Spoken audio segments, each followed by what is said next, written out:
pero estamos hablando de derechos humanos, derechos asistenciales, estamos hablando de protección de víctimas, no están juntos, no son lo mismo. Esto es un lugar de gente que no está exactamente para crecer, sino para sobrevivir.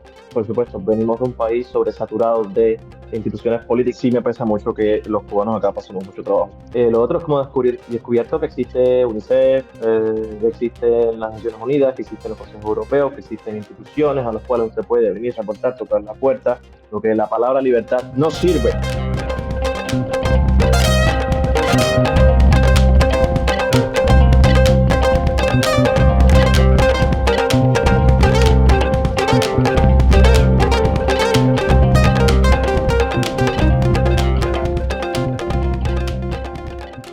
Esto es un punto de destino un poco inusual para quedarse, aunque es bastante familiar. Yo le digo a la gente, Serbia es un viaje al futuro de una Cuba o un viaje al pasado, depende, de una Cuba en la cual una transición tuvo lugar, una transición imperfecta, y donde no tienes el comunismo, tienes los trazas que dejaron el comunismo. Por lo tanto, esto es bastante familiar. Es como reencontrarte con una expareja que tú le conoces todas las virtudes y los defectos, pero ya estás acostumbrado, o sea, ya sabes cuáles son los vicios, ya sabes con qué los va a molestar, o sea, tú sabes todas esas cosas, es más o menos esa relación de familiaridad, aunque no están juntos, no son lo mismo.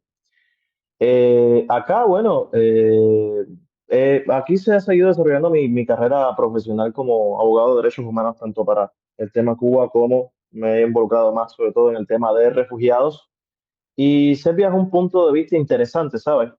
Como mismo es de estas repúblicas que tiene un emblema con esta águila bicéfala, que uno mira hacia el este y otra mira hacia el oeste. Aquí estamos en el medio de muchas posturas. Aquí estoy, yo me siento en el mismo medio de las narrativas eh, rusas, las narrativas de Europa del Este, las narrativas que van hacia el sur, las narrativas de la Unión Europea, pero las narrativas del Oriente, todos aquí llegan, pasan, no se quedan, pero confluyen y entonces la visión global es muy interesante.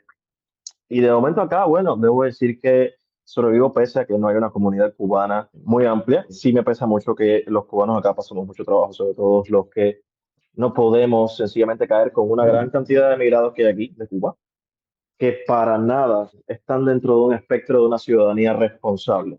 Están bajo el mismo esquema de sobrevive, lucha tu yuca taína. Algunos son ínteros y no van a regresar, tampoco te lo van a decir. Y otros, si pueden, viran. Y otros viven aquí eternamente ilegales. Esto es un lugar de gente que no está exactamente para crecer, sino para sobrevivir.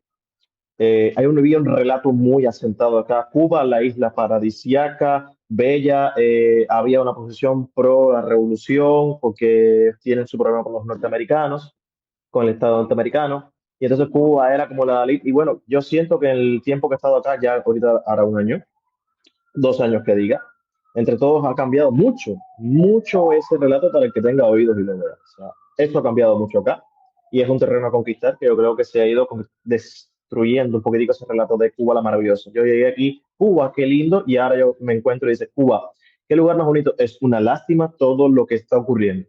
Te lo pueden enfocar desde lo humanitario o te lo pueden enfocar desde lo político, desde los dos, pero ya esa inocencia primigenia, Cuba es el lugar fantástico y bello, ya me cuesta más trabajo encontrármelo y me siento muy feliz de eso.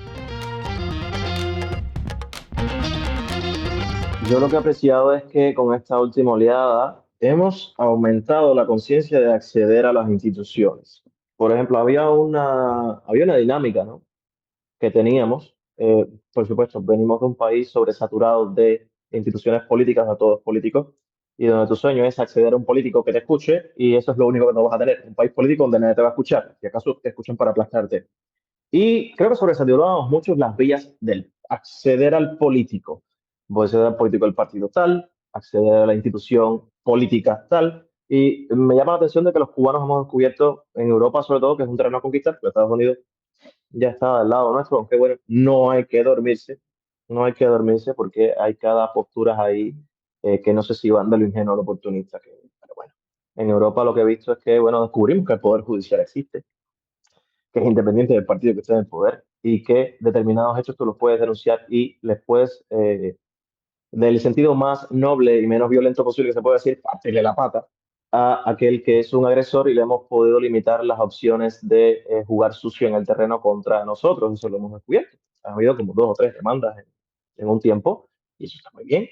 Lo otro es como descubierto que existe UNICEF, que existen las Naciones Unidas, que existen los consejos europeos, que existen instituciones a las cuales usted puede venir, reportar, tocar la puerta y generar algún tipo de reacción, que usted puede ir a Bruselas. Hemos aumentado muchísimo la presencia y el acceso al espacio del Parlamento Europeo y hemos cambiado y hemos mejorado y adaptado un poco el lenguaje político que tenemos acá, porque no es lo mismo hablar con los códigos latinoamericanos que hablar con los códigos de Estados Unidos, que mucho menos hablar con los códigos europeos. No son lo mismo, no están mirando lo mismo. Para empezar, Europa sí conoce qué es el totalitarismo.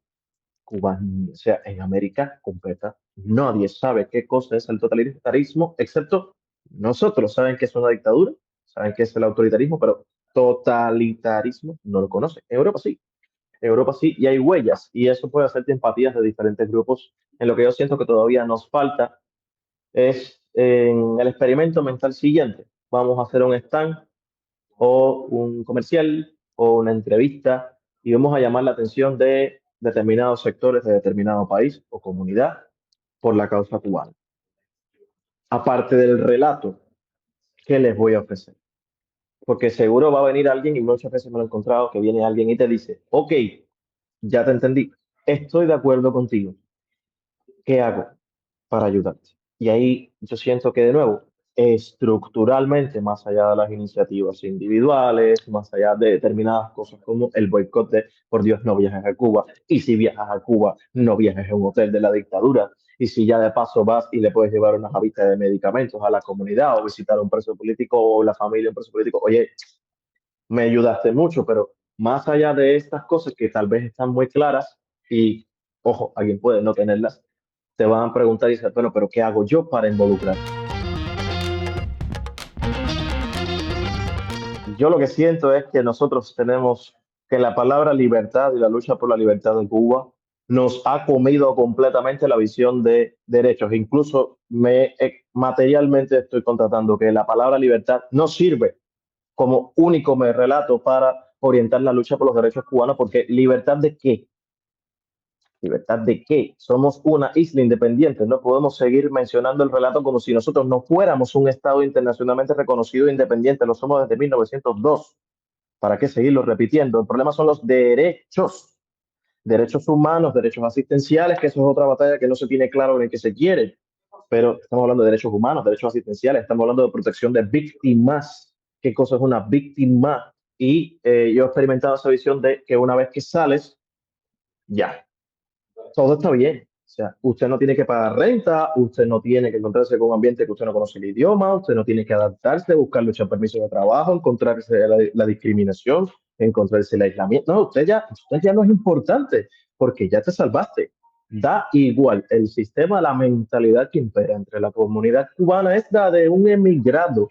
Y debo decir que inevitablemente hay un impacto de lo que yo voy a llamar el igualitarismo legal de la ley de ajuste cubano, en el cual es lo mismo que una libreta de abastecimiento, es lo mismo que el mismo salario. Si usted es un médico extraordinario y trabaja tantas horas y se compromete con sus pacientes, da igual porque vas a cobrar el mismo salario que el otro, que es un mediocre y que si va para el partido para que le miren muy bien la cara y participe en los actos de repudio, pero él es un mediocre, pero él va a cobrar lo mismo que tú y tú no puedes cobrar más porque somos igualitarios. El viejito que se le está cayendo la casa tiene que coger 3 grados de azúcar para raspar con eso y tú que sí tienes un salario que lo permite, lo puedes coger. Mentalidad, libertad de abastecimiento. Y eso es lo mismo que ha generado la visión de el ajuste cubano, la ley de ajuste cubano.